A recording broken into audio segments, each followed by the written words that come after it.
네, 전두환 전 대통령이 23년 만에 다시 한번 피고인으로 법정에 섰습니다. 5.18 민주화 운동의 아픔이 아직도 가시지 않은 광주의 재판장이라는 점에서 의미가 더 큽니다. 네, 오늘의 정치권 이슈 함께 짚어볼 두 분입니다. 김성환 시사평론가, 바른미래당 이준석 최고위원 모셨습니다. 안녕하십니까? 네, 안녕하세요. 오셨습니까? 할 얘기가 많은데요. 이제 곧 재판이 끝나면 전두환 전 대통령 모습이 보일 겁니다. 첫 질문 이거 드리겠습니다. 전 씨가 광주에서 했던 첫 마디, 이거 왜 이래? 라는 부분 어떻게 생각하십니까? 5.18 광주 민주화운동 피해자들이 여전히 생존해 있는 상황에서 그 피해자들한테 사과의 말을 먼저 하기보다는 이거 왜 이래? 이런 말이 먼저 튀어나왔다는 거에 대해서 아마 굉장히 광주 시민들 입장에서는 분노할 만한 얘기라고 생각하고요. 뭐 알츠하이머 걸렸다, 치매 걸렸다 이렇게 얘기를 하지 않았습니까? 그래서 어떤 말을 제일 먼저 뗄지 그게 최고의 관심사 중에 하나였는데 이거 왜 이러라는 말을 하는 거 보니까 뭐 제가 이렇게 추정해도 될지 모르겠지만 골프 치실 때 스코어 암산도 잘했다고 하는 것처럼 그동안의 기억력이 그렇게 떨어진 분은 아닌 것 같다 이런 생각을 해봤습니다. 알겠습니다. 네, 그리고 역시나 예상했던 대로 사과의 말은 없었는데요. 역시 어떻게 보셨습니까? 본인은 우선 이 사안에 대해 가지고 물론 이제 조비오 신부에 대한 명예훼손 건으로 이제 된 거지만은 사실상 과거에 재판했던 것에 대해서 별건으로 다시 진행한다고 판단하고 있는 것 같습니다. 그렇기 때문에 이 재판 진행 자체에 대해서 소극적으로 임해왔던 건 사실이고요. 계속 불만을 표출해오면서 병을 핑계로 이제 늦추려고 했거든요. 그렇기 때문에 저런 반응, 사실상 좀 귀찮아하는 반응을 보이고 있는데 이번에 어쨌든 기총수사 관련해서 새롭게 발표해진 부분 아닙니까? 그렇기 때문에 이 부분에 대해 가지고 본인이 만약에 지시한 바가 있다 또는 알았다고 한다면은 그 부분 명확히 해명하면 되는 것인데 아까 김 선생님 말한 것처럼 그것을 해명하지 못할 정도로 건강이 나빠 보이지는 않는다. 그렇기 때문에 저런 대응은 좀 광주에서 재판정이 있다는 특수성까지 고려했을 때 아쉬운 반응이라 보여집니다. 전 전 대통령 부부가요. 사실은 조용히 여생을 끝날 수 있었어요. 네. 있었는데 이순재 씨가 2017년 3월이죠. 3월에 자서전을 먼저 냈죠. 자서전 제목이 당신은 외롭지 않다예요. 그러니까 전 대통령의 회고록을 내기 위한 전초 단계로 자서전을 먼저 낸 거 아니냐. 그때 그런 이제 얘기들을 하고 그 다음에 바로 그 한 달 뒤에 회고록이 나오지 않았습니까? 근데 그 회고록 때문에 지금 이런 사단이 벌어진 거 아니에요. 그러니까 그 회고록 내용을 보면은 뭐 국립현충원에 가고 싶다거나 이런 얘기를 하면서 이른바 역사를 다시 거꾸로 뒤집으려고 하는 시도가 있었고 5.18 광주 민주화운동에 대해서 자신들이 오히려 피해자다 이렇게 주장을 하고 그것도 모자라서 고 조비오 신부의 기총소사에 관한 부분에 대해서 뭐 거짓말쟁이다, 파렴치한이다 이런 식으로 표현을 한 것 때문에 지금 결국은 이런 사단이 벌어진 거 아니겠습니까? 그러니까 자기들이 역사적으로 사면을 받고 그러고 난 다음에 그냥 여생을 조용히 마무리했으면 될 텐데 그게 아니라 내가 과거의 역사는 이게 잘못됐다고 오히려 거꾸로 뒤집으려고 시도하면서 이런 사단을 만들었다. 그러니까 자업자득이다. 저는 그렇게 생각합니다. 지금 저희가 광주지법 앞의 모습 그리고 내부 모습을 영상으로 보여드리고 있는데요. 속보가 들어온 게 재판은 약 1시간 15분여 만에 종료가 됐고 전두환 씨 측에서 어떤 얘기를 했을까? 헬기 사격 여부, 논쟁적 사안이다. 그리고 한쪽의 침묵을 강요하는 건 자유민주주의에 반한다. 광주 범죄와 무관하고 재판지를 변경해야 한다. 기존의 입장에서 크게 달라진 건 없습니다. 아무리 제 생각엔 그 입장 견지할 것 같고요. 사실 이 사안, 예를 들어 회고록 같은 경우에도 제가 과거에 김종필 총리 돌아가시기 전에 그 회고록 작업을 이제 시작하려고 도왔던 작가분 얘기를 한번 들은 적이 있는데 이게 오래된 사안에 대해서는 나이 좀 있으신 분 역사적 사실에 대해 가지고 혼동하는 경우도 있고 이렇게 왔다 갔다 수도 있는 부분. 그렇기 때문에 본인도 그 작업을 처음에 기획하면서 굉장히 좀 그 사실관계를 다루기 위해 노력한다 그랬는데 전두환 전 대통령의 회고록도 제가 봤을 때는 본인이 직접 쓰지는 않았을 겁니다. 구술하면서 아마 이런 내용이 필터링 좀 됐어야 되는데 그렇게 하지 않았다는 것은 제가 봤을 때 본인의 의지가 강하게 개입됐다 좀 보거든요. 그렇기 때문에 저는 이 부분에 대해서는 전두환 대통령이 뭐 여러 가지 해석이 있을 듯한 취지로 지금 이야기를 했는데 본인이 만약 어떤 판단을 했다면 그 근거가 무엇인지도 정확히 밝히는 게 중요하지 않을까 생각합니다. 저희가 지금 광주지방법원 앞을 현장 화면 실시간으로 보여드리고 있는데요. 원래 쪽문으로 들어갔을 때 그 쪽문으로 다시 나오지 않을까 해서 거기에 시민단체와 지금 취재진이 다 몰려 있었는데 아마 다른 문으로 나간 것 같습니다. 저희가 전두환 전 대통령의 모습을 확인하지 못했는데 지금 취재진들이 이동하는 모습 다시 한번 보여드리고 있습니다. 보통 저렇게 취재진들이 우르르 뛰어다닐 때는 나갔다고 보는 게 맞습니다. 이미 이제 뒤늦게 소식을 듣고 다 같이 좀 안타깝네요. 저희가 모습을 봤으면 더 좋았을 텐데 비가 지금 상당히 많이 오고 있습니다. 광주에. 예. 그 차량도 사실 이쪽 문에 대기를 하고 있었기 때문에 다들 이 문으로 나오지 않을까 예상을 했는데 지금 경력도 함께 이동하고 있는 모습 보고 계시고요. 차는 아마 이미 출발을 한 것 같습니다. 저렇게까지 굳이 해야 될 필요가 있겠는가. 네네. 그러니까 뭐 경찰이나 아무래도 법원 입장에서 보면 무슨 불상사가 벌어지지 않을까라고 하는 우려하는 측면이 있었을 수도 있겠지만요. 네. 광주 들어가고 난 다음에 오히려 광주 5월 단체나 시민단체들이 같이 인간띠 있게 한다. 예. 물론 항의하는 의미도 담겨 있겠지만 불상사를 우리 스스로가 막겠다고 차분하게 그렇죠. 네, 그런 질서정연한 모습을 보여줬어요. 근데 굳이 지금 뭐 전 대통령한테 전직 대통령으로서의 경우가 있는 것도 아니고 다 끝난 거 아닙니까? 네. 끝났고 본인 스스로가 만들었고 주장해왔던 거 허위 사실 여부를 다투고 있는 상황인데 굳이 저렇게까지 무슨 지금 현직에 있는 사람처럼 그런 사람들 뒤로 빼돌리는 것처럼 저런 식의 태도를 보이는 게 맞느냐 이런 생각이 들고요. 그러니까 전 전 대통령이 뭐 왜 이래 이거 왜 이래 이렇게 표현했다고 하는 거에 대해서 앞서 제가 말씀드렸던 것처럼 광주 시민들 입장에서 얼마나 많은 상처를 받았겠느냐 예. 그 말 네. 그렇게 말씀드렸지만 본인이 이런 주장들을 했다 그러면은 내가 떳떳하면 떳떳하다고 얘기할 수 있어야 한다. 그걸 얘기할 수 없으면서 어떻게 회고로 썼느냐. 앞서 잠깐 말씀하셨던 것처럼 민정기 전 비서관이 자기가 또 썼다 그랬어요. 네. 회고로. 그럼 이건 전 전 대통령이 쓴 겁니까? 아니면 민정기 전 비서관이 쓴 겁니까? 그러니까 그것 자체가 각색하고 뭔가를 덧칠해서 자꾸 뭔가를 역사적으로 논란을 만들려고 하는 이런 시도를 이제 자기 세대에서 끝내줬어야 하는데 그렇지 않고 자꾸 저런 식으로 행동하니까 뭐 최근에 극우 움직임 보이는 것처럼 북한군이 개입했다, 뭐 5.18 가짜유공자가 있다 이런 상식 이하의 얘기들이 계속 되고 있는 거 아닙니까? 예. 그 전 전 대통령이 당시에 5.18 광주 민주화운동이 있을 때 보안사령관이자 합수본 본부장이었었어요. 모든 상황을 다 총괄할 수 있는 사람이었거든요. 설사 기총소사에 대해서 자기가 지시를 내리지 않았다 하더라도 나중에라도 이 사실 유무에 대해서 충분히 보고받을 위치에 있었다는 겁니다. 그리고 대통령이기도 했고요, 자기가. 그러면 그런 부분에 대해서 포괄적인 책임도 있을 수 있는데 나는 아무 책임 없다고 계속 주장하는 것도 맞는 건지 정치 도의상으로도 맞지 않다고 생각합니다. 오늘 출석한 건 뭐 형식상으로는 자진 출석이지만 사실은 구인장이 발부가 됐기 때문에 나왔으니까 그렇죠. 뭐 반강제 출석이라고 보면 되겠죠. 강제 구인은 이제 가능성이 있기 때문에 나온 것이고 지금까지는 뭐 이제 칭병이죠. 칭병을 네. 통해 가지고 모면해 왔는데 글쎄요, 저는 이제 전두환 전 대통령이 이제 본인이 89세의 고령이라는 점과 여러 가지 이제 몰랐다라는 이제 반응 그리고 이런 다른 해석이 있을 수 있다라는 반응을 할 것이 예측되었기 때문에 저는 크게 뭐 전두환 전 대통령 입장에서도 불출석으로 계속 가기보다는 네. 한 번쯤 이제 왜냐하면 재차 법정 출석을 요구할 가능성이 굉장히 낮습니다. 네. 그렇기 때문에 지금 한번 출석하고 오자라는 취지로 이제 갔을 것이다 이렇게 봅니다. 8일에 속행이 된대요, 공판이. 그때 이제 안 나오겠죠, 그러면. 아마도. 아마 또 부르기는 좀 쉽지는 네. 않을 거예요. 지금 네. 한 번 부르는데 1년 걸린 거 아닙니까? 그렇죠. 그러니까 2017년 4월에 그 회고록을 발간하고 그 4월 그 달에 지금 고 조비오 신부 유족이 사자 명예훼손으로 고소를 한 거거든요. 그리고 1년 만에 기소되고 지금 2년 만에 재판에 나온 겁니다.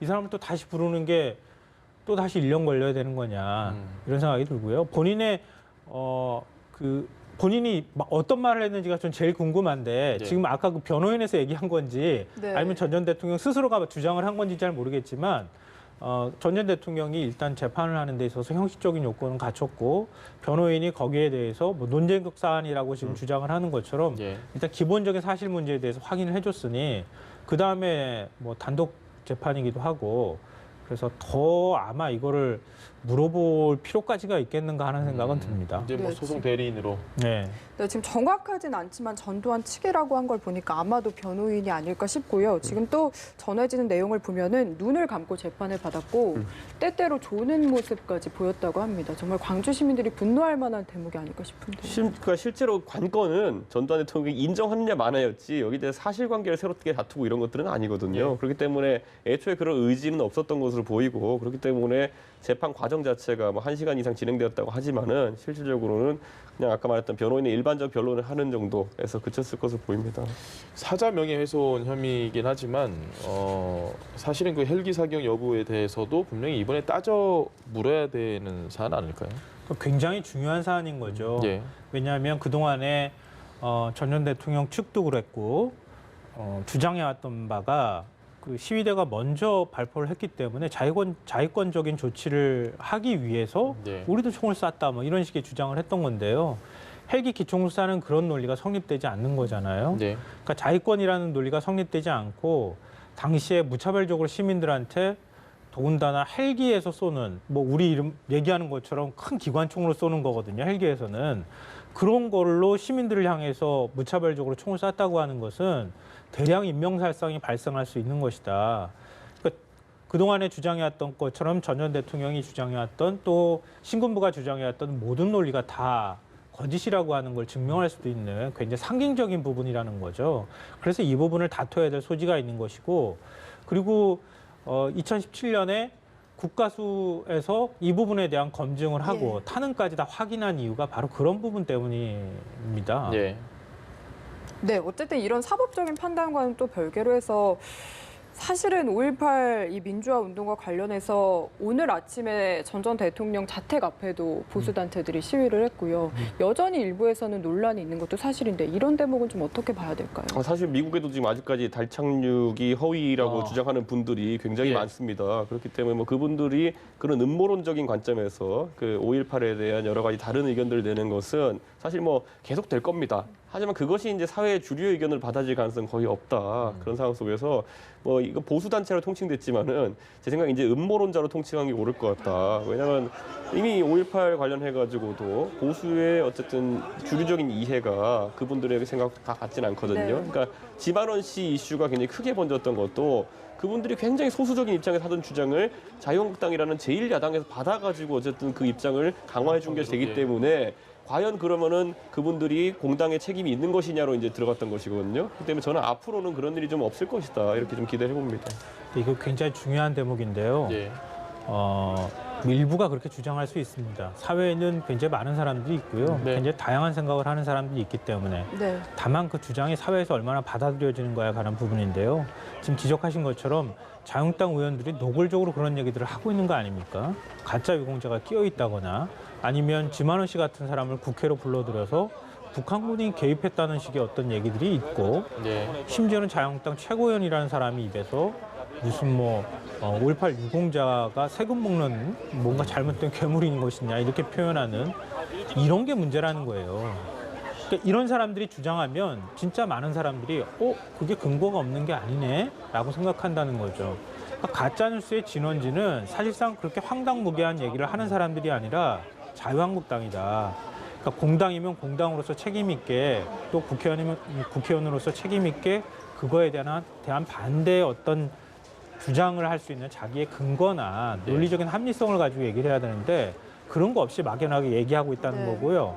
이런 주장을 계속하는 이유가 뭐냐면 5.18 광주 민주화운동은 한국 민주화운동에 있어서 대단히 상징적인 사건입니다. 그러니까 80년대, 87년 체제가 만들어지는 데 있어서 광주 민주화운동이 있지 않았으면 만들어질 수도 없다고 얘기하는 거거든요. 그럼 거기에 기여했다고 하는 이른바 민주진영이 전부 다 뭔가 잘못된 것이냐, 이른바 색깔론을 더 씌워서 좌파들의 일부 주장이고 또 북한과 동조하는 주장이고 이런 식으로 논리적으로 연결하기 위한 불순한 의도를 담고 이런 주장을 하고 있다는 겁니다. 그러니까 그런 데 있어서 굉장히 정치적인 논리나 공세로서는 굉장히 저는 질이 낮고 네. 잘못된 주장들이라고 생각합니다. 오늘 저기 전 씨 재판에 대해서 정치권 반응을 보면 여야 5당 모두 일단은 전체적으로는 이번 재판으로 의혹이 해석된다라는 공통점이 있지만 분명히 자유한국당과 나머지 여야 4당의 반응은 조금은 달랐습니다. 결이. 그러니까 결국 자유한국당 같은 경우에는 이번에 어쨌든 김진태 의원을 지지했던 그런 어떤 20% 정도의 확인된 세력에 대해 가지고 계속 끌어안기 시도할 수밖에 없습니다. 왜냐하면 이분들이 의견이 굉장히 강한 분들입니다. 그래서 탄핵 이후에 사실 이분들이 주도해가지고 배신자 프레임과 그리고 친박 비박 갈등을 많이 끌어왔었거든요. 최근에 이제 당의 지지율이 오른다는 생각이 들기 때문에 그것까지 끌어안아야 된다고 이제 생각하고 있는 것 같은데 이게 원래 그런 어떤 강성 지지층을 달고 있을 때 중도의 확장은 어려워진다는 것이 정설이기 때문에 저는 앞으로 자유한국당이 뭐 30%를 돌파하기 위한 전략, 35%를 돌파하기 위한 전략 넘어서 이제 과반 득표를 하기 위한 전략은 다 다르거든요. 그런데 그 안에서 어떤 갈피를 잡을지 한번 지켜봐야 될 것 같습니다. 네, 지금 현장이 다소 소란스러운 것 같습니다. 아마도 광주지방법원 정문 쪽이 아닐까 싶은데요. 정확하진 않은 상황이고 저희가 앞서 전두환 전 대통령이 이미 떠났을 것이다 이렇게 추측을 했는데 아닌 것 같기도 하고 좀 더 상황을 지켜봐야 할 것 같습니다. 보통 기자들이 저렇게 앞에 있는 거는 변호인단은 좀 뒤에 나오기 때문에 변호인단의 얘기를 들어볼까 하는 그런 게 아닌가 싶기도 하고요. 네, 그리고 조금 전에는 약간 정확히 신원이 밝혀지지 않았는데 한 시민분이 차 앞에서 항의하는 모습도 나왔고 그걸 경찰들이 제지하는 모습도 보셨습니다. 알겠습니다. 지금 예. 차량이요. 예. 차량이 어떤 차량인지를 보면 좀 알 수 있지 않을까 싶은데 예, 맞습니다. 서울에서 타고 간 차량이 있지 않습니까? 예. 예. 뭐 국내에서 그 업체가 완성차 업체가 생산한 리무진이었거든요. 그 차량하고 같은 차량이라고 하면은 같은 차량, 그러면은- 옆에 화면은 아까 네. 화면이군요. 출석 네. 장면입니다. 왼쪽에 보이시는 건 출석 장면. 출발하지 않았을 가능성도 같은 차량 사실 같은데. 배제하기는 좀 어려운 것 같은데요. 재판이 끝나고 난 다음에 어떻게 네. 해야 될지 대응 방안이나 이런 것도 잠깐 의논하고 나오는지는 모르겠습니다. 시간이 조금 지체되고 있는 것 같아요. 네, 지금 아마도 경호 인력이 나오는 것 같습니다. 경호 인력이 문이 열리면서 먼저 지금 배치가 되고 이제 누군가 나올 것 같기도 한 분위기입니다. 저희가 일단 계속 전해드리는 거는 일단 전두환 씨는 이순자 씨와 함께 자택으로 귀가를 했다. 그리고 차량이 이동하는 모습 조금 전에 보여드리긴 했는데 아직까지 이 광주지방법원 앞 상황이 정리가 되지 않았습니다. 전 씨의 변호사를 기다리는 건지 아니면은 혹시라도 현장에서 취재 기자들 사이에 혼선이 있어서 전 씨가 나오지 않은 건지 이 부분은 좀 살펴보겠는데 조금 전에 저희가 확인한 내용은요. 예. 지금 저 법원 앞에 대 있는 검정색 차량, 저 차량이 서울에서 연희동 자택에서 출발할 당시에 전 씨가 타고 왔던 차량이 맞다고 합니다. 같은 그럼 차량이라고 아직 합니다. 출발하지 않았을 가능성이 그러면 높은 것 같네요. 저희가 조금 전에 귀가를 했을 것으로 추정이 됐다고 얘기한 건 아마도 잘못됐을 가능성이 있고요. 네. 사실 이게 법적으로 보면은 쟁점 자체는 굉장히 단순한데 저희가 이렇게까지 관심을 가지는 이유는 그동안 회고록부터 시작해서 전혀 반성하지 않는 모습 또 그동안 발언들이 많이 있지 않았습니까? 부인 이순자 씨도 그렇고 좀 국민들의 분노를 일으킬 만한 발언들을 많이 해서 이 부분이 참 문제가 됐었던 것 같은데요. 그러니까 상황대로 보면요, 사실 명예훼손건인데 단순할 수 있는 법리 다툼인데 그에 대해서 이제 과거에 이 부부가 결국 29만 원 발언부터 시작해가지고 대중 정서와 떨어져 있는 발언들을 굉장히 많이 했거든요. 그리고 지금 아까 김 선생님 말한 것처럼 5.18 관련해가지고는 굉장히 다양한 말들을 했어요. 그래가지고 과거에 젊은 층들의 좀 분노를 사게 됐던 말이 나한테 당해보지도 않고서 왜 그래 이런 식의 표현이라든지 이게 사실 인터넷상에 희화화돼서 돌아다녔지만은 상당히 오만한 자세거든요 보면은. 그렇기 때문에 저는 이런 것들에 대해 가지고 국민적 관심이 집결되는 것이다 이렇게 생각하고 앞으로 대신 이제 아까 말했듯이 전두환 전 대통령이 다시 출석할 가능성 같은 경우는 좀 드물기 때문에 오늘 아마 언론의 관심이 좀 집중된 것도 있는 것 같습니다. 저희가 아까 전해드린 내용 중에 전 씨 측 아마 법률 대리인이겠죠. 자유민주주의 하에서 한쪽의 침묵을 강요해서는 안 된다 이런 얘기를 했는데 글쎄요 추징금이나 이런 문제를 보면 본인이 통장에 29만 원이 있다라고 얘기를 하면서 민주주의에 대한 개념 자체 정립이 좀 다시 필요해 보이지 않나 싶기도 합니다. 지금 전 전 대통령 측에서는 표현의 자유를 얘기하는 것 같아요. 예. 그러니까 나도 이런 주장할 수 있지 않겠느냐. 자기 표현의 자유가 있는 상황에서 나는 그렇게 생각했다 이렇게 얘기를 하고 있는데 그건 아마 법리적으로 법조인이라면 다 웃을 만한 얘기가 아닌가 싶어요. 왜냐하면 어떤 사안을 놓고 저는 그거 좋아합니다, 싫어합니다 이렇게 표현하는 게 아니잖아요. 그게 아니라 헬기 기총 사격이 있다고 하는 증언을 한 사람을 거짓말쟁이라고 비난한 거 아닙니까? 그렇죠. 그러면 그 사격이 없다고 주장하는 거잖아요. 또 그걸 주장한 사람의 명예훼손을 했다고 하는 혐의로 지금 이제 형사 재판을 받는 거 네. 아닙니까? 민사 재판에서는 이미 패소했어요. 전두환 전 대통령 측에서. 그러니까 그 부분을 다투고 있는데 그게 표현의 자유하고 무슨 상관이 있느냐. 사실을 어떻게 적시하는 거야 문제지.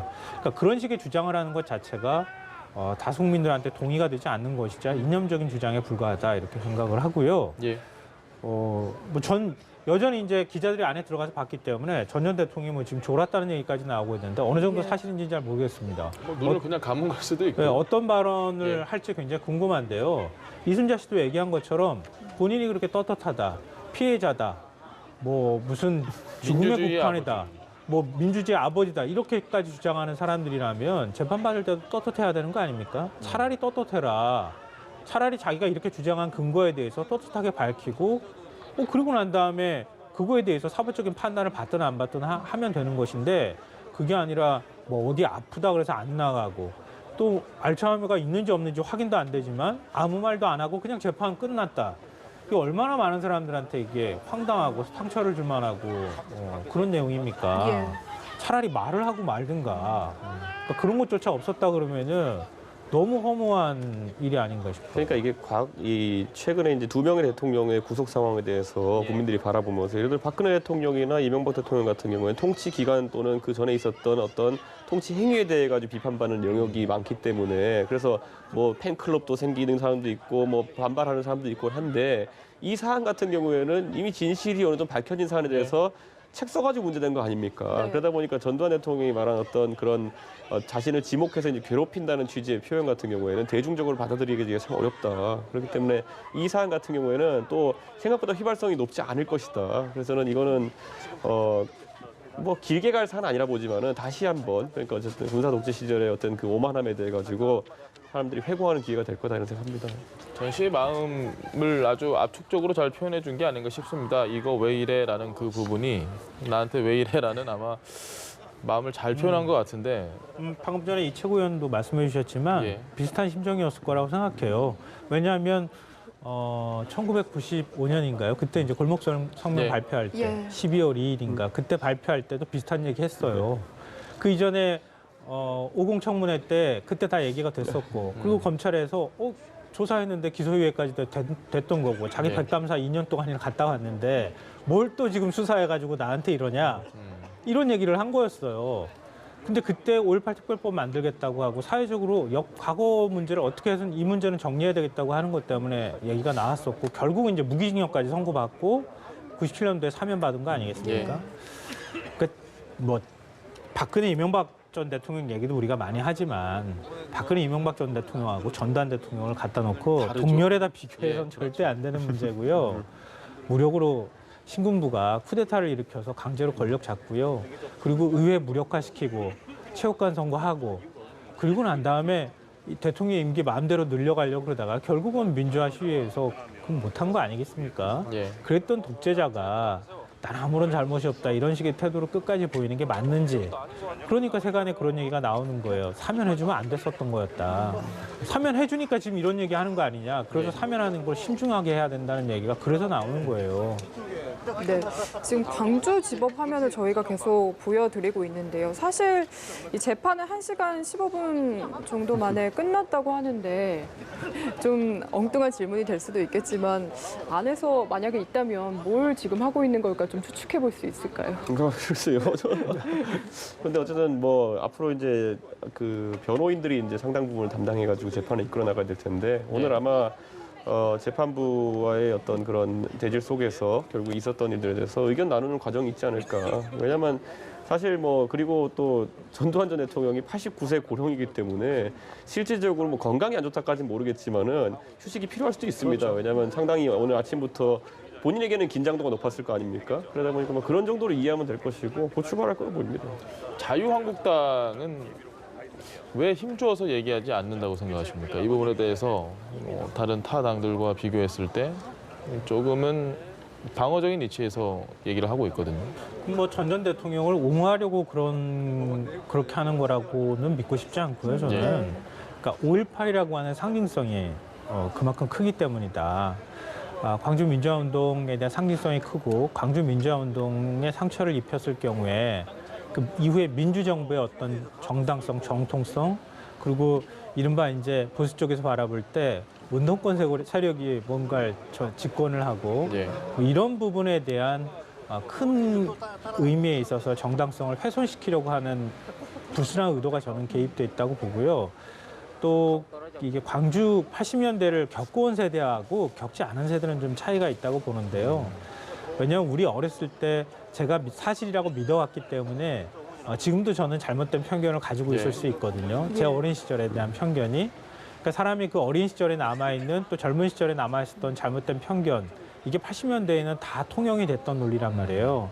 그러니까 지금 이제 나이가 좀 있는 세대들이라든가 또 최근에 뭐 10년 사이에 있었던 그 역사 왜곡에 관한 부분들 이것도 영향을 받은 젊은 세대들도 그렇지만 그런 세대들은 아직도 진짜로 그럴 가능성이 있다고 하는 믿음이나 이런 것들을 갖고 있을 수 있다고 보는 거죠. 그러니까 그런 세대들 중에서 상당히 보수층이 좀 두텁게 있다고 판단한다면 자유한국당 입장에서는 그런 그 층을 적으로 돌리지 않기 위해서 또 그런 층을 자극함으로 인해서 현 정부를 공격하기 위한 수단으로 자꾸 저런 것들을 자극하는 거 아닌가 좀 그렇게 생각합니다. 저는 자유한국당이 원래 사실 그 탁구채 비유하자면요. 이게 앞뒤가 다 있는 탁구채를 썼었어요, 지금까지는. 그렇기 때문에 오른쪽으로만 백핸드로 치고 뒤로 오면 백핸드로 치고 이걸 잘하던 정당이 자유한국당이었거든요. 새누리당 시절까지만 하더라도. 예를 들어 경제적으로 이명박 대통령의 신자유주의가 비판받으면은 박근혜 대통령의 약간의 중도화 전략으로 치고 이런 걸 잘했었는데 최근에 이 5.18 관련 사안에 대해 가지고는 당내 5.18의 가해자 세력이라 할 수 있는 분들도 있지만은 반대로 그때 민주화 운동을 했던 세력 같은 경우에 활발하게 또 여기서 얘기할 수 있는 그런 기류가 있었는데 이분들이 탄핵을 겪으면서 배신자 프레임에 걸려버리면서 뒤에 공을 뜯어버렸어요. 그냥 알아서 자기들이. 그러다 보니까 이제 이 백핸드 쳐야 되는 타이밍이 왔는데 이러고 꼬여가지고 지금 치다 보니까 완전 이런 얽힌 스텝이 나오고 있는 것인데 저게 지금까지의 새누리당과 자유한국당이 가장 다른 지점이 아닐까. 그러니까 유연성을 추구하지 못한다는 것, 그 지점이라고 봅니다. 근데 최근에 제가 2016년 그때 이제 공천 파동이 있었을 때 김무성 당대표 대표실에 있었던 분이 쓴 책을 읽었거든요. 장성철 소장이요? 왜 이렇게 이름을 그렇게 얘기하면 안 되죠? 그 특정해서 말씀하시면서 이름을 얘기 안 하시면서 뭐 이렇게. 그 당시 거기서 책 쓴 분이 그분. 네. 그분이 쓴 내용 뭐 그런 이제 비하인드 스토리나 쭉 이렇게 쓰면서 지금의 자유한국당의 문제가 뭘까, 보수의 지금의 문제가 뭘까 이렇게 지적한 부분에서 굉장히 수긍했던 게 방금 전에 지적하신 내용이에요. 그러니까 뭐 우리 이른바 얘기할 때 이제 독재 권력이 유지되고 그리고 난 다음에 결국 이제 YS가 집권하는 그 과정에서 민자당이라는 게 만들어졌잖아요. 그러니까 그 이후에도 보수는 계속 끊임없이 변신을 거듭해 왔습니다. 일종의 이 유연성을 갖고 있는 보수의 모습이었다는 거예요. 근데 어느샌가 그런 유연성이 사라진 보수의 모습이 돼버렸다는 거죠. 그러니까 그게 지금 새누리당 이후부터 자유한국당의 모습이 아닐까. 그러니까 국민들이 의식이 변해가고 사회적으로 요구하는 부분이 뭔지 이런 것들을 좀 수용해 나가면서 보수가 계속 변화하는 모습들을 보여줘야 하는데 그게 아니라 자꾸 회귀한다는 거예요, 과거로. 회귀하고 그 회귀하는 모습 안에는 일부 권력을 잡으려고 하는 사람들의 불순한 의도나 이런 것들이 개입돼 있다고 하는 거죠. 그런 부분들 지적하는 거 보면서 저는 굉장히 타당한 지적이라고 생각을 했는데 방금 전에 지적을 하셔서 저도 말씀드립니다. 근데 지금 자유한국당은 사실 이제 우리는 보수다라고 얘기를 하지만 대한민국 역사 근현대 이후에 보수라는 걸 보면 뭐 김영삼 전 대통령도 있고요. 다 민주화 운동하셨던 분들. 근데 그분들이 있는데 어떻게 5.18에 대해서 옹호하는 듯한 발언을 그냥 덮어줄 수 있나? 이 부분은 참 의아합니다. 저는 그게 아까 말했듯이 결국에는 그 적자라고 할 수 있는 그런 뭐 인물들이 사실 사그라들었다 이렇게 볼 수 있겠죠. 네, 지금 저희가 현장 화면 보여드리고 있는데요. 전시가 나오고 있습니다. 나왔습니다. 지금 굉장히 취재 여기가 뜨거운 상황입니다. 취재 인력과 경호 인력에 막혀서 완전 에어싸인 상황입니다. 한번 들어보시죠. 현장에서 어떤 얘기들이 오고 가는지.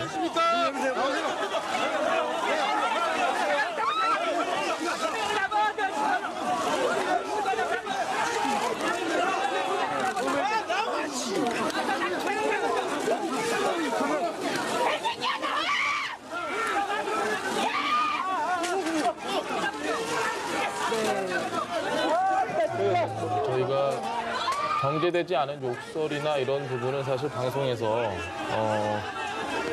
그대로 이렇게 시청자 여러분들께 전달해드리는 게 적절하지는 않지만 그래도 전두환 전 대통령 전 씨가 차량에 탑승하기까지 어떤 과정을 겪는지 생생하게 좀 전달을 해드리기 위해서 현장음을 높여서 좀 전달을 해드렸습니다. 네. 어떻게 보셨을지 모르겠습니다. 차량으로부터 문 밖을 나와서 차량까지 굉장히 사실 짧은 거리인데 지금 취재진과 많은 인력에 둘러싸여 있는 이 장면 두 분은 어떻게 보셨을지 좀 느낌이 궁금한데요. 예. 보통 포트라인이 잘 안 무너지거든요. 지금도 그렇죠. 포트라인이 다 무너진 겁니다. 그러니까 아마 포트라인이 정리되고 주변이 정리되길 기다리고 난 다음에 나온 거 아닌가 싶어요. 그러니까 워낙 혼란스러울 수 있는 상황이 우려됐기 때문에 그런데 뭐 나오자마자 포트라인이 다 무너지는 상황이 있었고 좀 굉장히 좀 흥미롭게 계속 전 대통령이 어떤 태도를 보이는가 굉장히 궁금했는데요. 예. 네. 지금 이렇게 잘 보시면은 전 대통령이 스스로 몸을 부대껴가면서 차문을 열고 들어가잖아요. 그렇죠. 지금. 굉장히 적극적입니다. 네. 그러니까 저게 경원의 보호를 받으면서 억지로 이렇게 몸을 이렇게 의탁하면서 움직이는 형태가 전혀 그런 아니라 모습은 아니에요. 굉장히 건강하게 자기가 적극적으로 그 문 있는 대로 움직여 간다는 거죠. 의지가 느껴집니다. 의지도 느껴지고 신체적으로도 굉장히 일단 뭐 알츠하이머는 어떨지는 잘 모르겠지만 신체적으로는 굉장히 아직까지는 네. 건강이 괜찮은 상태가 아닌가 하는 생각을 저는 중간에 지금 뭐라고 얘기를 했거든요. 네. 그 앞에 어떤 취재진인지 시민분인지 모르겠는데 아마 핸드폰을 들고 이렇게 뭐라고 누군가가 얘기를 하니까 거기에 전두환 씨가 뭐라고 얘기를 같이 한 게 있는데 그건 조금 이따 저희가 확인해 왜 내면 이래라고 말씀드릴게요. 했겠죠. 뭐 그런 근데 저는 뭐 사실 저도 저런 경호 인력들 옆에서 활동하는 것들을 많이 봤지만은 네. 경호 인력들이 가장 잘하는 것이고 하는 일이 대부분이 접근자 좀 밀쳐내는 것이거든요. 예. 근데 그게 이제 대통령 경호실 소속일 텐데 그게 안 됐다는 것 자체가 저는 굉장히 뭐 취재 열기도 있었겠지만은 광주 시민들 자체가 울분이 좀 있었던 것 같다. 그게 왜냐면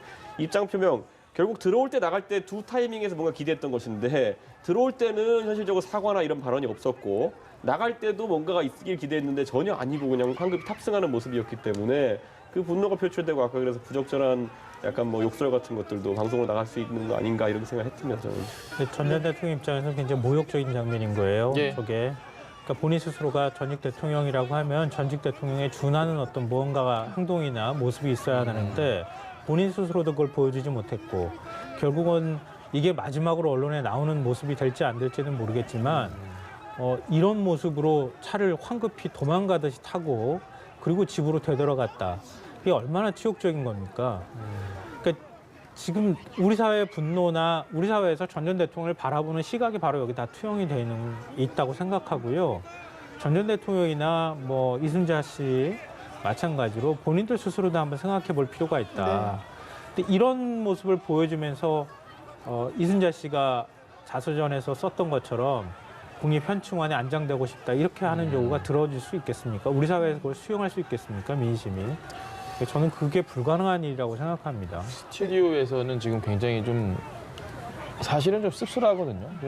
그래도 한때 우리나라의 대통령이었고 뭐 어떤 역사적인 과오에 대해서 저희가 뭐 이미 누차 말씀을 드려서 다 알고 있지만 지금 저 모습이 대한민국의 대통령이었던 분의 모습이라는 게 참 씁쓸하고요. 뭐 저희는 씁쓸하다는 표현을 쉽게 쓸 수 있지만 저 모습을 보면서도 누군가 분노하고 또 누군가 눈물을 흘리는 광주 유가족 분들도 아마 있을 겁니다. 네, 사실 재판을 앞두고선 좀 차분하고 냉정하게 지켜보자 이런 광주 시민들의 반응이 있었는데 막상 또 저렇게 대면을 하니까 아마도 이런 마음속에 그런 울분이 표출되지 않았나 이런 생각이 드는데 좀 어떻게 근데 보시나요? 저는 저게 이제 광주 시민들 때문에 포트라인이 무너졌다고 보이진 않아요. 취재진, 지금 취재진 때문에 무너진 거고요. 아마 시민들은 그 주변의 포트라인 뒤쪽에서 또 그 폴리스라인 뒤쪽에서 지금 소리만 지르고 있는 형국이 아닐까 싶어요.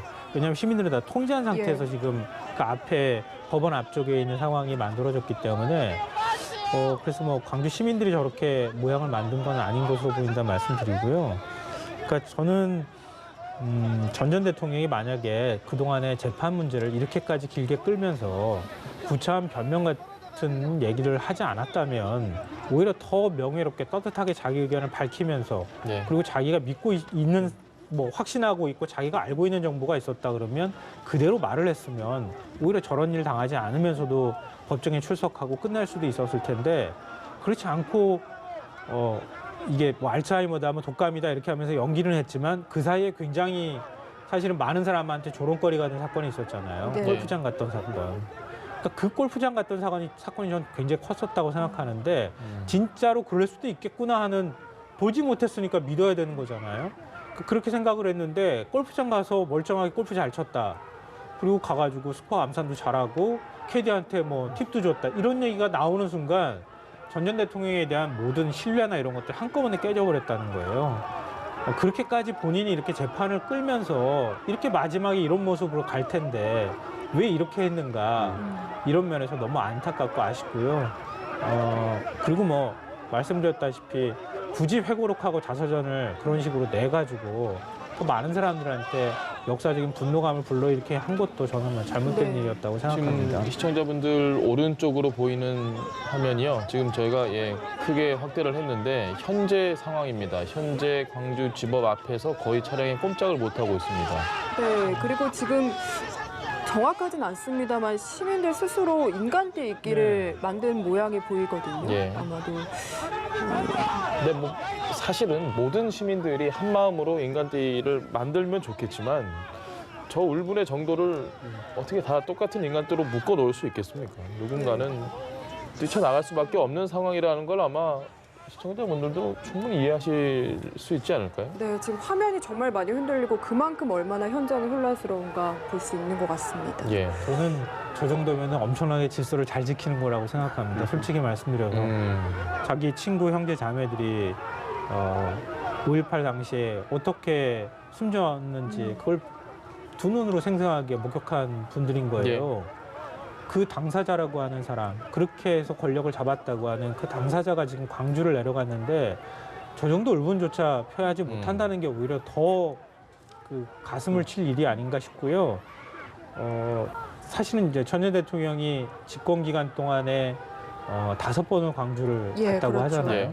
그리고 김영삼 전 대통령 민자당 통합된 이후로 대선 기간 동안에 내려간 적도 있는데 제가 아직도 기억나지만 예전에 가면은 이렇게 투명 방패 같은 거 이렇게 세우고 있었어요.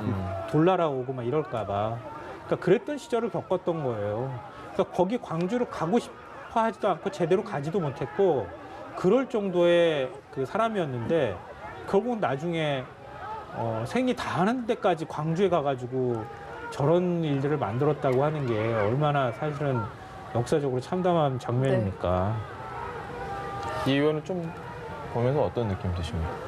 저는 사실 저 분노를 표출한 모습 보면서 사실 이 전두환 대통령에 대한 분노 자체는 또 안 풀리겠지만은 만약 여기 대해서 자유한국당이 제대로 된 입장을 내놓지 못한다면은 저 분노가 어디로 옮겨갈지는 자명해 보입니다. 그렇기 때문에 지금 야사당과 그리고 또 이 야삼당과 그리고 또 민주당까지는 사실상 입장이 비슷하게 수렴해가고 있는 상황 속에서 네. 자유한국당도 이 부분에 대해서는 뭐 진상 규명이라는 이야기를 하지만은 그것이 어떤 특정한 또 저들을 더 분노시키는 방향성의 진상 규명이 아니기를 기대하면서 지켜봅니다.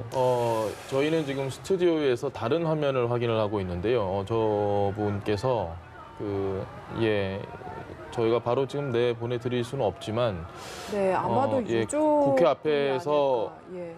계속해서 5.18 망언 이후에 시위를 하셨던 유가족 분이십니다. 예, 어머님이신데 지금 또 법원 앞에 가서 저렇게 도로에 앉아서 울고 계신 모습이 있습니다. 저희가 뭐 지금은 보여드릴 수 없겠지만 나중에 뭐 리포트에서라도 좀 소개를 해드리도록 하겠습니다. 이게 역사를 우리가 어떻게 바로잡아야 하는가를 좀 상징적으로 보여주는 사건이 아닌가 싶은데요. 앞서 이제 오공청문회 또 87년 이후에 이제 겨우 열린 거 아니겠습니까? 예. 예. 오공청문회 열리고 난 다음에 그리고 85년, 86년, 7년까지 이어지는 이제 재판, 구속 그리고 재판 과정들에서 보여줬던 걸 보면 당시 이제 YS 정부 시절이었거든요. 김영삼 정부 시절이었지만 90년대, 95년에 곧바로 사실은 수사가 시작된 게 아니었어요. 그러니까 계속 이 진상 요구에 대한 요구들이 계속 있었고요. 예. 그리고 당시 국회에서 5.18 특별법을 제정하겠다고 하는 움직임이 일고 도저히 이걸 막을 수가 없구나 판단됐기 때문에 다시 검찰이 진상규명과 수사에 착수를 한 것이거든요. 네. 그러고 난 다음에 결국은 97년 대법에서 무기징역형을 선고받고 선고받은 지 8개월 만에 사면 조치를 해줬습니다. 그리고 이제 정부가 바뀌었는데 계속 진상규명 하겠다고는 하지만 제대로 된 진상규명을 하지 않고 하는 듯 하다가 군도 협조 안 하고 다 협조 안 하면서 제대로 하지 못하고 지금까지 온 거예요.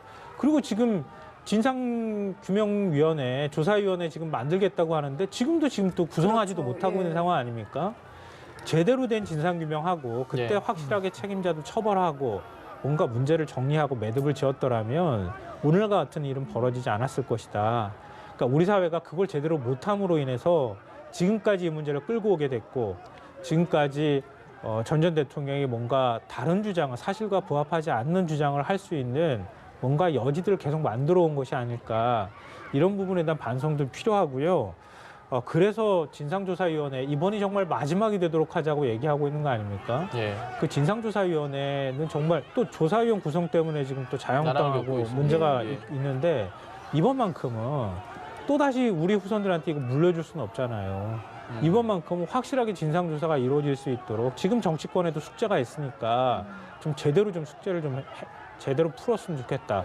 이번이 마지막이라는 심정으로 진상규명을 확실하게 좀 했으면 좋겠다 생각합니다.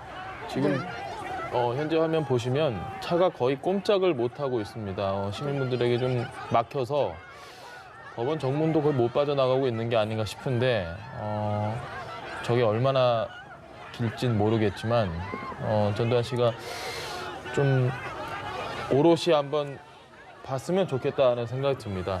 네, 지금 저기 정문에서 그 법원 밖까지의 거리가 500m 정도 된다고 하는데 저희가 상당히 시간이 지난 것 같은데 아직까지 전혀 움직이지 못하고 그 안에 갇혀 있는 모습 보여드리고 있습니다.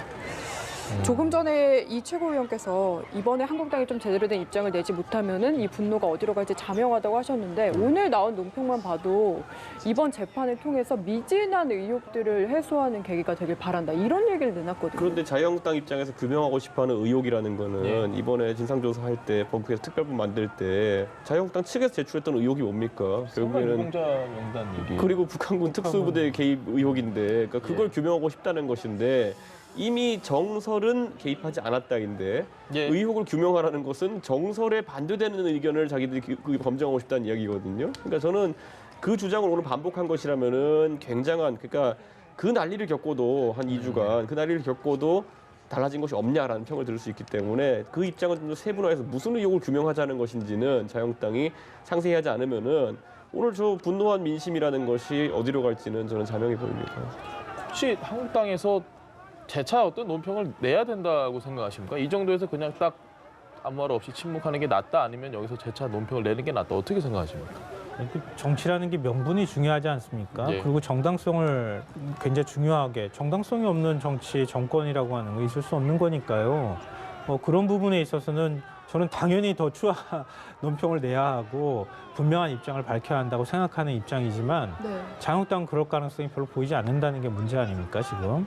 그러니까 뭐 말씀하셨던 것처럼 북한 특수부대 개입한 문제들도 예. 사실은 아주 우리 사회 극소수가 주장했던 내용인데 예를 들어서 이명박 정부 시절에 이무리한 행진곡 재창 못하게 금지했던 거라든가 네. 그 이후에 박성춘 보훈처장이 보였던 행태라든가 이렇게 다 같은 맥락으로 지금 연결되는 거예요. 그러니까 광주 민주화 운동을 계속 폄훼하는 움직임들이 과거 두 정부 내에서 계속 시도가 되어왔던 것이고 예. 그 연장선에서 느슨해진 그 틈을 타서 북한군이 개입했다고 하는 주장을 누군가가 사실 근거도 명확하지 않는 사진 대조 방식이라고 하는 아주 특이한 방식을 갖고 들고 나오면서 주장을 했고 그러면서 상당수의 많은 사람들이 그게 정말 그런가 보다 그럴 수 있겠다라고 하는 잘못된 믿음 같은 게 생겨났다는 거죠. 예. 그러니까 자유한국당이 만약에 책임 있는 정당이라 그러면 그런 부분에서 오히려 정당 차원에서 얘기들을 정리하고 이제는 역사적으로 그것들은 그렇게 정리하자 이렇게 하고 넘어가야 하는데 예. 그걸 그냥 수용하고 받아들이는 방식으로 논란을 오히려 키운다는 겁니다. 그것 때문에 사실 민주당도 좀 비판받는 거 아닙니까? 왜 그걸 받아줘서 지금 이런 여지를 만들었냐는 얘기도 받는 건데요. 예. 정치권이 좀 이런 부분에 있어서는 책임의식을 가져야 한다고 그런데 이번에 생각합니다. 전당대회 학습 효과라는 것이 저는 있다 봐요. 전당대회에서 물론 아주 극단적인 주장을 하는 한 20% 당원들 존재도 확인된 것도 있지만은 또 반대로 그러면 나머지 자유한국당 지지층, 여론조사에서 한 25%, 30%대로 나오는 그 지지층은 이번 5.18 관련 이런 뭐 설화를 겪고 나서도 지지층이 크게 빠지지 않았다는 걸 학습 효과로 받아들인 거예요. 그러니까 5.18에 대해 가지고 아주 소수 의견으로 북한군 개입설 이야기하는 사람도 하나지만은 둘째로는 주력 지지층이 이 논란에 크게 영향받지 않는다는 걸 알기 때문에 예. 이런 식의 주장을 한다는 거죠. 네. 그래서 지금 한국당이 이 5.18 문제와 관련해서 확실하게 이야기를 못하고 있다. 역시 평론가님도 그렇게 보시는 건가요? 네, 맞습니다. 그러니까 그동안에 계속 그런 움직임을 제가 잠깐 말씀드렸던 것처럼 그러니까 이번 전당대회 때 황교안 지금 현 대표가 어떤 태도를 보였는가 네. 이런 것도 굉장히 중요했었는데 결국은 제대로 자유한국당 내에서도 김순례, 이종명 의원 그리고 이제 김진태 의원까지 징계를 제대로 취하지 못하거나 이종명 의원은 여전히 의총이 열리지 않아서 징계안이 확정되지 못하는 모습들을 보면서 그렇죠. 자유한국당이 다시 되돌아가고 있는 거 아니냐. 그러니까 이전의 모습으로 다시 가고 있는 거 아니냐, 회귀한다. 뭐 이런 이제 지적을 받고요. 근데 여기에 자꾸 기댈 것이냐, 아니면은 이 지지층을 긍정적인 방향으로 끌고 가면서 예. 또 다른 지지층을 만들 거냐, 이런 게 좀 숙제 아니겠습니까? 뭐 비단 선거랑만 비교하더라도 우리 흔히들 제일 많이 나왔던 게임이 이제 얘기한 게 59대 41이라고 하는 개념이잖아요. 59대 41이라는 얘기는 거꾸로 얘기하면은 51대 49. 네, 51대 49. 예. 그러니까 최소한 그래도 50 가까이는 나와줘야 그래야 선거에 이길 수 있다는 거 아닙니까? 예. 다당제 구도나 하에서도 최소한 그래도 30% 중반 이후는 넘어줘야 지지율이 그래야 당선될 수 있는 거 아닙니까? 네. 근데 자유한국당의 확장성이 과연 있는 것이냐 이런 부분에 대해서 그 확장성에 관한 부분은 뭐 많은 국민들이 좀 회의적인 시선으로 바라보지 않을까 생각합니다. 네. 조금 전에 화면에 뭐 네. 계속 잡혔다시피 이제 전두환 씨가 탄 차량은 법원을 빠져나가서 도로를 아마 이제 좀 무사히 나가고 있는데 뭐 곳곳에서 울부짖는 분들도 계시고요. 네, 지금 바닥에 보면 우산도 나뒹굴도 있고. 굳은 날씨입니다. 오늘 비가 상당히 세차게 왔는데 그럼에도 불구하고 저 일반적인 그냥 도로에 지금 시민들이 그냥 나와 계신 겁니다. 그냥. 네, 예. 그냥 연도에 앉아서 울고 계신 분들도 참 많았고요. 보면 가슴이 참 아파오는 장면들이 참 많았던 것 같습니다. 예, 전두환 씨가 탄 차량은 이제 혼잡한 구간은 다 벗어났습니다. 이제 뭐 연희동 자택으로 바로 올라올 것 같은데 아까 평론가님께서 얘기하신 것처럼 얼마나 언론에 또 저희가 전두환 씨의 모습을 소개해 드릴지는 모르겠습니다. 이게 마지막일 수도 있고요. 글쎄요. 이게 마지막이라는 게 좀 더 속상하기도 합니다. 어떤 식으로든 뭔가 이야기를 들었으면 하는데 우리가 이제 큰 대형 사건, 사고나 재난을 겪고 난 다음에 제일 많이 나오는 얘기가요. 피해자들을 어떻게 우리가 대할 것이냐 이런 부분이었거든요. 예.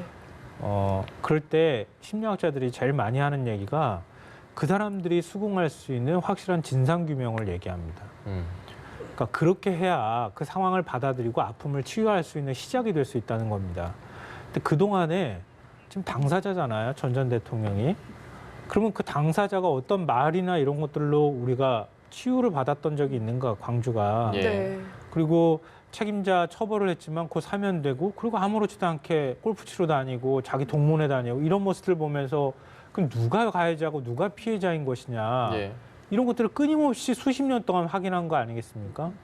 그러니까 광주 시민들이 아직도 그 응어리진 한을 못 풀고 있는 거예요. 그러니까 그게 지금 단적으로 드러나는 거 아닙니까? 예. 그러니까 전두환이라는 사람이 재판 때문에 내려왔는데 와서 본인이 할 수 있는 일은 뭡니까? 지금 다 경호에 막혀서 그 앞에서 울부짖는 것밖에 할 수 있는 게 없다 그러면은 이게 얼마나 많은 상처가 될 것이며 그들의 트라우마를 누가 지금 치유해 줄 거냐. 이런 부분에서 참 안타깝습니다. 그나마 다행인 부분이 그래도 누군가가 어떤 특정한 뭐 도구를 들고 와서 던진다거나 폭행을 다 가한다거나 상해를 입혔다거나 이런 일은 없어서 천만다행입니다. 그러니까 그 울분이라는 것이요. 단순히 누가 맞는 모습을 보고 풀릴 것 같으면 그렇게 했겠죠. 뭐 계란을 만든지 하는 거 보고. 그런데 그 정도 울분이 아니라는 거죠. 훨씬 그러니까 뛰어넘는 거죠. 저 사람 입에서 나오고 싶은 말, 저 사람에서 이 말을 꼭 해줬으면 좋겠다라는 의지가 합쳐지게 되면은 오히려 저 사람에 대해 가지고 예를 들어 뭐 폭력적인 행동을 해가지고 나중에 그것이 오히려 내 주장이 배척당할 거를 생각하면은 그렇게 안 하는 거죠, 시민들이. 오히려 저 사람에게 듣고 싶은 것은 진실한 사과이고 어쨌든 사실관계에 대한 이야기인데 그것을 할 때까지는 아마 저런 식의 상당히 수준 높은 형태의 어떤 저항이라든지 아니면은 또 비판을 가할 것이다 이렇게 생각하는 것이고 저는 굉장히 안타까운 게 전두환 대통령 같은 경우에는 우리나라가 지금 상당히 관대하게 처분했다 저는 보는 거거든요. 나라 자체가. 네. 예를 들어 해외의 다른 사례들 보면은 독재자, 특히 그걸 군부 쿠데타로 집권해가지고 시민을 살상한 독재자들 같은 경우에는 보통 그 나라에 사는 것 자체가 거의 불가능합니다. 식빵이나 뭐 그렇죠. 우리나라에서 보면 과거에 물론 뭐 군부 출신은 아니지만은 네. 이승만 대통령 같은 경우에도 부정선거 이후에 어쨌든 4.19를 내가지고 그 독립운동을 위해서 열심히 했던 분이 나중에 말년에는 결국에는 망명을 택할 수밖에 없었거든요. 근데 전두환 대통령 같은 경우에는 그 망명이라는 처분보다도 어쨌든 안에서 사면받고 지인들과 교류하면서 아까 말했듯이 골프도 치고 뭐 영향력 있는 인사들과 모임도 하고 이렇게 하면서 노년을 보내고 있는 것이거든요. 그런 국가가 그에게 바라는 건 딱 한 가지 뭐냐면은 최소한의 어쨌든 사실 인정과 그런 어떤 반성의 자세를 보이라는 것인데 그걸 하지 못했다는 것에 대해 가지고 아까 김 선생님도 말했지만은 결국 그때는 어느 정도 사회적 합의였습니다. 네. 그 사면 같은 경우도 왜냐 김대중 대통령과 김영삼 대통령의 사실상 합작품이라 보는데 저는 그 당시에 그 두 분이 민주화 운동에 주도했던 분들이기 때문에 그분들이 또 김대중 대통령 같은 경우는 최대 피해자 아니었습니까? 그 예. 입장에서 아 저분이 용서한다 그러면은 국민적으로도 한번 믿어보자라고 했던 공감대 하에서 저분들이 지금 이제 전두환 대통령이 저렇게 살 수 있었던 것인데 그 공감대를 깨버린 거죠 보면은. 그건 그래서 앞으로 전두환 대통령이 저 의미를 받아들여야 된다 보는 것이 네. 그 사면받았던 그때 의미가 무엇인가. 그때 김대중 대통령께서 피해자로서 그 가해자였던 사람들에 대해 가지고 용서를 했던 것인데 예. 다시 왜 이런 피해자들이 분노하게 되었는가에 대해 가지고 좀 생겨봐야 될 것 같습니다. 참 안타까운 게 앞으로도 사과할 생각은 전혀 없어 보이거든요. 오늘 보인 태도만 보더라도 좀 이 문제를 어떻게 해야 될지 참 답답해지는데 진상규명조사위원회 같은 경우는 문재인 대통령이 새로 재추천을 하라고 했는데 한국당에서 지금 거부를 한 상태. 그래서 출범을 규명위원회가 못하고 있습니다. 좀 어떻게 이 문제를 풀어가야 된다고 보시나요? 이제 뭐 문재인 대통령도 고심을 했었을 거라고 저는 생각하는데요. 왜냐하면 지금 5월 단체들이 받아들일 수 없다. 왜냐하면 뭐 지금 북한 특수부대 개입 문제도 사실 지금 법 안에 들어가 있는 것도 지금 받아들이기 어려운 상황인데 예. 조사위원이 아니 광주 사태라고 얘기하는 사람이 조사위원으로 들어가면 조사가 어떻게 될지 그 인식을 가지고 조사하는 게 과연 공정한 조사가 될 수 있느냐 이런 부분에 대해서 당연히 문제 제기할 수 있는 거 아닙니까? 근데 청와대도 그 요구를 받고 굉장히 고심을 했었을 거라고 생각해요. 근데 차마 그걸 말을 못한 거죠. 왜냐하면 국회에서 추천하는 위원들을 그러니까 국회에서 추천하는 거 보통은 존중하는 거를 알고 있거든요. 청와대도. 네. 근데 결국은 그 지만원 씨를 비롯해서 김진태, 이종명, 김순례 세 명의 의원들이 이 사단을 만들어 놓은 거 아닙니까? 이렇게 한 다음에 국민적 분노가 이니까 청와대에서도 이렇게 해서 그대로 수용할 수 없다고 생각하니까 이거는 2명은 안 되겠다 이렇게 사실은 재추천을 요구한 거 아니겠습니까? 예. 근데 자유한국당이 그런 맥락이나 사정들을 다 무시하고 그냥 야당을 무시한 처사다 이렇게 예. 해서 그냥 추천을 계속 강행해야지 맞는 것인지 저는 개인적으로 조금 의문입니다. 저는 자유한국당 입장에서는 지금 대통령께서 5.18 관련 단체들의 주장을 받아가지고 받아들이지 않는 것을 오히려 감사해야 될지 모르는 게 받아들이면 그다음 무슨 일이 생기겠느냐에 대해서 저는 자유한국당이 결코 유리한 국면이 안 생길 것이다. 예. 과거에도 보면은 그 천안함 관련해 진상조사할 때 민주당에서 전혀 제가 봤을 땐 비전문가에다가 특정 주장을 옹호하는 그러니까 뭐 음모론들 이스라엘 잠수함이라든지 이런 얘기를 하는 분을 진상조사위원을 추천했다가 완전 망신을 샀어요. 나중에 보면은 그랬던 것처럼 이번에 만약에 자유한국당이 추천한 어떤 전문성도 약간 결여돼 있고 무엇보다도 굉장한 소수 이론들 음모론에 가까운 것들을 주장하는 사람들을 넣었을 때